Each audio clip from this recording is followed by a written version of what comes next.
নমস্কাৰ আমি নাজিয়া লিগিভুগি হুলাংগানি বাসিন্দা লোক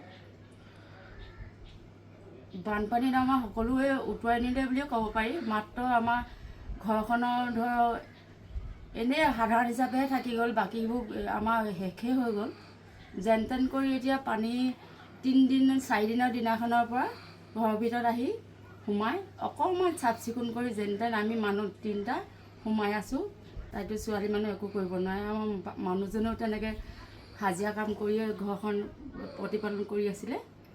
এতিয়া তাকে এতিয়া ঘৰখন বনাবলৈ 2 পইচা লাগে খোৱা বোৱা সকলোখিনি পালোৱে ৰাইজে